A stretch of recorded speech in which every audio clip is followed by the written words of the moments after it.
Chapter 10 Sir Jacob of the Dead. Gothel walked a long, winding path that led from the conservatory to the dense part of the dead woods she and her sisters called the City of the Dead. It was nice to stretch her legs after many hours of reading her mother's books, trying to find another way to get past the thicket. And something told her Jacob had the answer she needed. She walked past endless tombstones and crypts, lining the little pathways and creating a sort of labyrinth. There was no breeze that day, so the weeping willow's branches were still, obscuring the gray sky and letting in very little light. The path was littered with dried leaves and broken branches that crunched under Gothel's feet as she made her way to the creature's crypt. It was as if she had always known where he rested, her feet guiding her right to his doorstep. His crypt was more beautiful than the others in the city. It was larger, more like a little house with its stained glass windows and weeping angel to the right of the stone door. She wondered if he had made a home for himself in there. She wondered how he spent his time. She imagined him sitting at a little round wooden table with a single candle, writing a love letter to her mother. Gods, what am I doing here? She knew her sisters would be upset if they found out she had come to see the creature, but something within her told her he would have the answers to her questions, and since he was now bound to Gothel and her sisters, he would have to answer her truthfully. Or at least that was what it said in her mother's book. There was an interesting passage in one of her mother's journals that called him by name, Sir Jacob. To know his name is to have power over him. To know his name means he can do no harm. According to her mother's books, he wasn't like the other creatures that were bound to the witches of the woods. Something about him was different, and Gothel intended to find out what that was. Her mother had called the creature her love, and it occurred to Gothel that her mother might have actually loved the man. She had so many questions she wanted to ask her mother. There was so much she didn't know. After years of neglect, leaving Gothel and her sisters to wander the woods alone, motherless while she was doing her magic, she was now gone without passing her magic on to her daughters, with no legacy of witches to take her place. Gothel suddenly felt the burden of guilt, not only for killing her mother, but for sending her family and their legacy into ruins. Gothel stood before Jacob's crypt, its stained glass window adorned with a large red anatomically designed heart. The angel sat before the creature's stone doorway, splayed on the marble slab, weeping into the crook of her arm, her wings flat against her naked body, giving the poor angel her dignity. Gothel had never noticed before, but the angel looked a bit like her mother, with her long hair and slender frame. It was eerie seeing an image that looked so much like her mother weeping. She had never seen her mother cry, not in all their years until the previous night, the night of her death. There was so much about her mother she didn't know, even beyond practical matters like where she got their food or how she did her magic. Gothel knew nothing about her at all, unless she had read it in one of her books. Maybe her mother had slipped away in the night when Gothel and her sister slept. She could have had an entire life Gothel didn't know about. She certainly hadn't spent it with her daughters, except to swoop in on them occasionally with little gifts to appease them and keep them occupied. But where had she gotten those things? Prim's scissors and Hazel's paper? She clearly had gone out of the dead woods often for all those little things. Could she really have been so consumed by magic there was nothing else in her life? Nothing but necromancy? Culminating the flowers, death, and resurrection? Gothel sighed, and she knocked on the creature's crypt door. Maybe Jacob will know. Sir Jacob, rise. Your queen is in need of you. The crypt door opened slowly. The sound of stone rubbing against stone was unnerving to her. It set her teeth on edge and filled her body with a strange tingling sensation that made her feel trapped within herself. He stepped out of the crypt, his feet shuffling among the dried leaves and twigs. Sir Jacob was even taller than the image Gothel had of him in her mind, and his skull seemed remarkably larger than the average male's head. He was enormous, this man. The size of his hands alone was twice that of hers, if not more. She wondered what this man had looked like when he was alive. He must have had a long, narrow face with high, pronounced cheekbones, and his eyes, still intact, looked as if they might have been blue, though now they were clear, cloudy, and white. "Yes, my queen's daughter, how may I serve you?"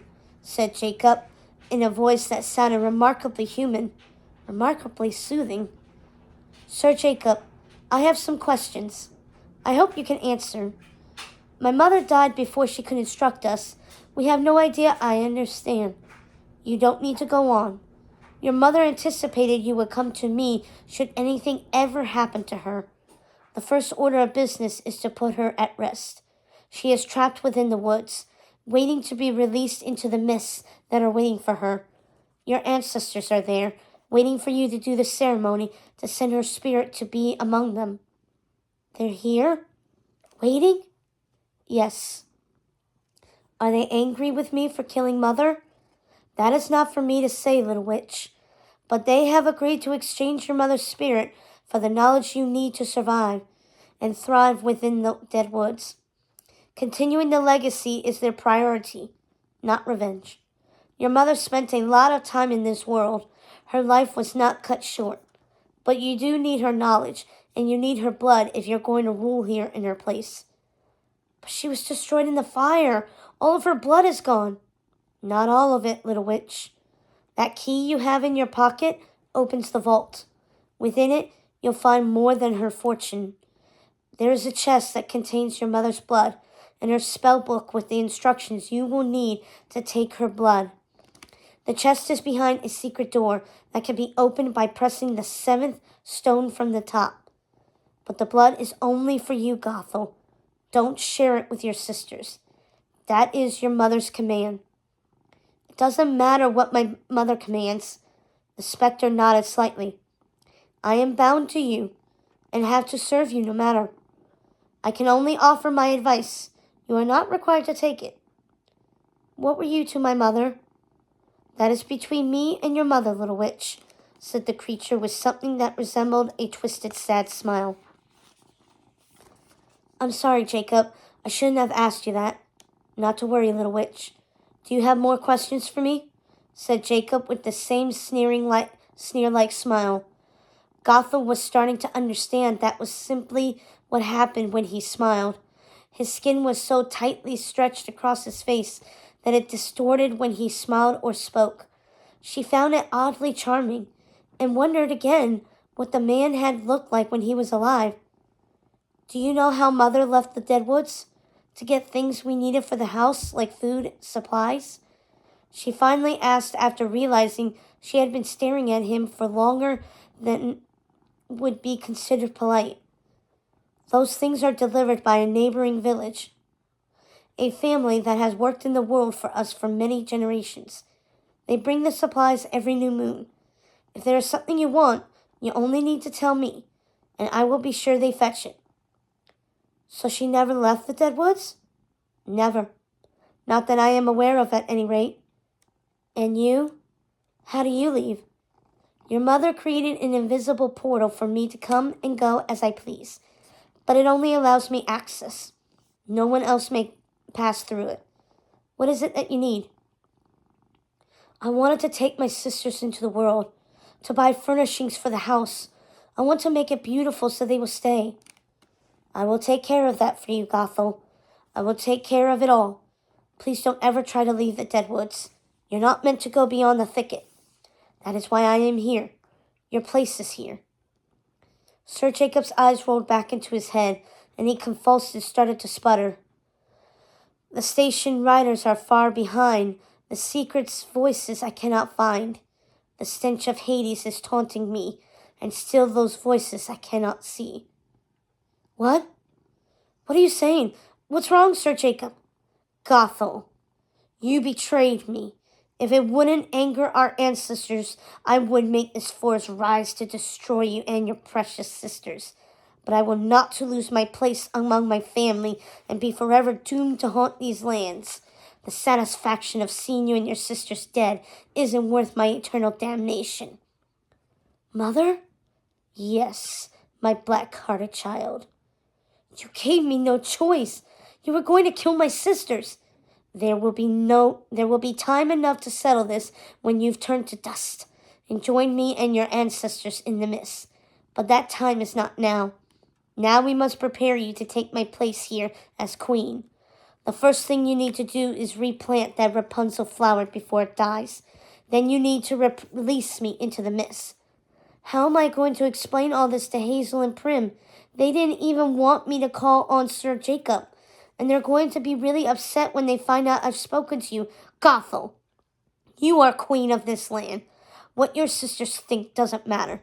It matters to me. I want them to stay with me. I want to make them happy.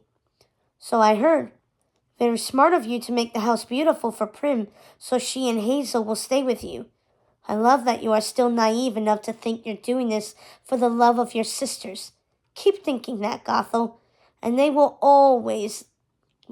also believe the lies you tell yourself. And forget your plan to do the ceremony with Primrose. She doesn't have enough of my blood to make a difference. Take my blood from the vault and use it only on yourself.